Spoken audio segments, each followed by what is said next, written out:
BRS కి big shock తగిలింది. TRS పేరునే అధికారికంగా కవిత పార్టీకి ఇస్తూ కేంద్ర ఎన్నికల సంఘం నిర్ణయం తీసుకుంది. సో బీఆర్ఎస్ పార్టీకి ఇది ఒక బిగ్ షాక్ అని చెప్పాలి. తెలంగాణ రాష్ట్ర సేన అనేటువంటి పార్టీని మేడ్చల్ జిల్లా మునిరాబాద్ లోని అద్వయ కన్వెన్షన్ హాల్లో అధికారికంగా ప్రకటించారు కల్వకుంట్ల కవిత. అయితే ఇప్పుడు ఆ పార్టీ పేరు కూడా కొంత చేంజెస్ ఉన్నాయి. తెలంగాణ రాష్ట్ర సేన అనేటువంటి ఒక పార్టీ జెండాను ఆవిష్కరిస్తూ కింద అసోసియేషన్ అయితే కనిపించిందో ఇప్పుడు అసోసియేషన్ పేరు కూడా లేదు అక్కడ. తెలంగాణ రక్షణ సేన, తెలంగాణ రాష్ట్ర సేన కాదు, తెలంగాణ రక్షణ సేన అంటున్నారు ఆ పార్టీకి సంబంధించిన నాయకులు. సో కేంద్ర ఎన్నికల సంఘం రక్షణ సేనతోనే అంగీకరిస్తూ నిర్ణయం తీసుకుని తెలంగాణ రక్షణ సేన ఇకపైన సో కల్వకుంట్ల కవిత ప్రకటించిన రోజున అది తెలంగాణ రాష్ట్ర సేన. ఇప్పుడు తెలంగాణ రక్షణ సేన అనేటువంటి ఆ పేరుని కేంద్ర ఎన్నికల సంఘం కవిత పార్టీకి అలొకేట్ చేసింది. సో టీఆర్ఎస్ ఆర్ఎస్ఎస్ గా ఉండబోతోంది. కానీ బీఆర్ఎస్ నాయకులు మాత్రం ఎట్టి పరిస్థితి సాధ్యం కాదు, ఎట్టి పరిస్థితి సాధ్యం కాదు. ఎలక్షన్ కమిషన్ దగ్గర కొన్ని రోజుల పాటుగా టీఆర్ఎస్ అంటే మాకే ఉండిపోతున్న రకంగా బీఆర్ఎస్ పార్టీ నాయకులు చెప్పుకోవచ్చు. ఎలక్షన్ కమిషన్ యాక్సెప్ట్ చేయదు అన్నారు.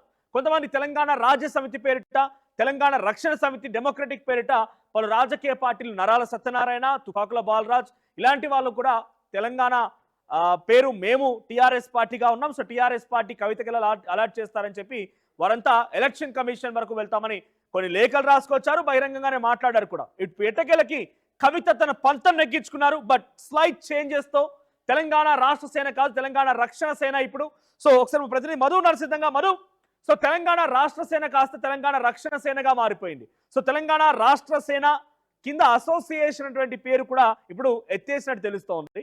సో తెలంగాణ రాష్ట్ర సేన అసోసియేషన్ కాస్త తెలంగాణ రక్షణ సేన అసోసియేషన్ గా మారిందా, లేదు కేవలం తెలంగాణ రక్షణ సేనేనా? అప్డేట్స్ ఏంటి?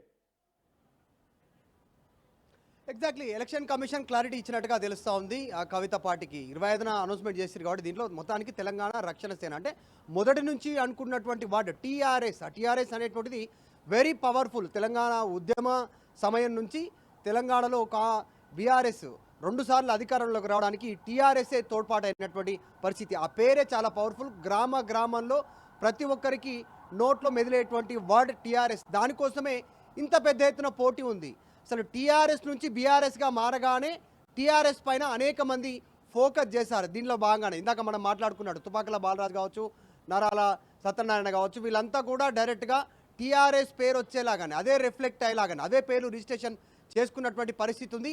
అసలు ఒక్కసారి చరిత్ర హిస్టరీ తీసుకుంటే ఉమ్మడి ఆంధ్రప్రదేశ్ నుంచి ఇప్పటి వరకు తెలంగాణ అనేటువంటి వర్డ్తోనే టీ తోటే అన్ని పార్టీలు స్టార్ట్ అయ్యాయి. టీఎస్ఎస్ తెలంగాణ సాధన సమితి, తెలంగాణ తల్లి పార్టీ, ఇట్లా అన్ని పార్టీలు కూడా ఇట్లా టీ తోటే స్టార్ట్ అయినటువంటి పరిస్థితి. రీసెంట్గా 2-3 పార్టీలు కూడా తెలంగాణ సంబంధించినటువంటి అప్పుడు కోదండరాం పార్టీ కూడా తెలంగాణ సంబంధించినటువంటి పేరుతోటే స్టార్ట్ అయింది. మరొక ఎమ్మెల్సీ స్టార్ట్ చేసిన తెలంగాణ వర్డ్తోటే స్టార్ట్ అయింది. సో ఇప్పుడు కవిత కూడా తెలంగాణ వర్డ్తోటే స్టార్ట్ చేసినటువంటి పరిస్థితి. కాకపోతే ఎగ్జాక్ట్లీ రిఫ్లెక్ట్ టీఆర్ఎస్.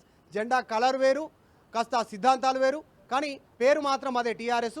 ఇప్పుడు కాస్త కన్ఫ్యూజన్లో పడిపోయినటువంటి పరిస్థితి. మొన్నటిదాకా అసోసియేషన్ కింద చిన్న అక్షరాలతో తెలుగులో ఇంగ్లీష్లో అసోసియేషన్ అని కనపడ్డా ఇప్పుడు అది లేకుండా కేవలం తెలంగాణ రక్షణ సేనగా వీరికి అనుమతి ఇచ్చింది ఎలక్షన్ కమిషన్. సో దీంతో కవితకు లైన్ క్లియర్ అయినట్టే, గ్రౌండ్లో దిగిపోయినట్టే. వాస్తవానికి చెప్పాలంటే ఆర్టీవీ ఒకరోజు ముందుగానే చెప్పింది అసోసియేషన్ లేకుండా టీఆర్ఎస్ పేరుతో కవిత పార్టీ అనౌన్స్మెంట్ పేరు చేయనున్నారనేటువంటిది.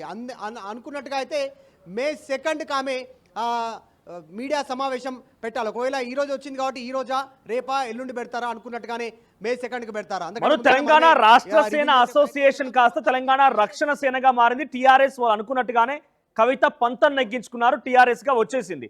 ఇప్పుడు తెలంగాణ రక్షణ సేన అనేటువంటి పేరు మార్పుతో పాటుగా స్లైట్ గా ఇంకేమైనా చేంజెస్ ఉన్నాయా? పార్టీ జెండాలో కానీ పార్టీ యొక్క రూపురేఖల్లో కానీ ఏమైనా చేంజెస్ కనబడుతున్నాయా? యాక్చువల్గా అయితే కాస్త మొదటి నుంచి కవిత పార్టీగా జాగృతి పార్టీగా రూపాంతరం చెందాలనుకున్నటువంటి నుంచి చాలా అనేక పేర్లు పరిశీలనలోకి వచ్చారు. యాక్చువల్గా సమాచారం ఏంటంటే తెలంగాణ ప్రజా జాగృతి అనేటువంటిది పక్కగా ఫైనల్ అయిపోయింది. దీని మీదే వీళ్ళు రిజిస్ట్రేషన్ చేసుకున్నటువంటి పరిస్థితి ఉంది.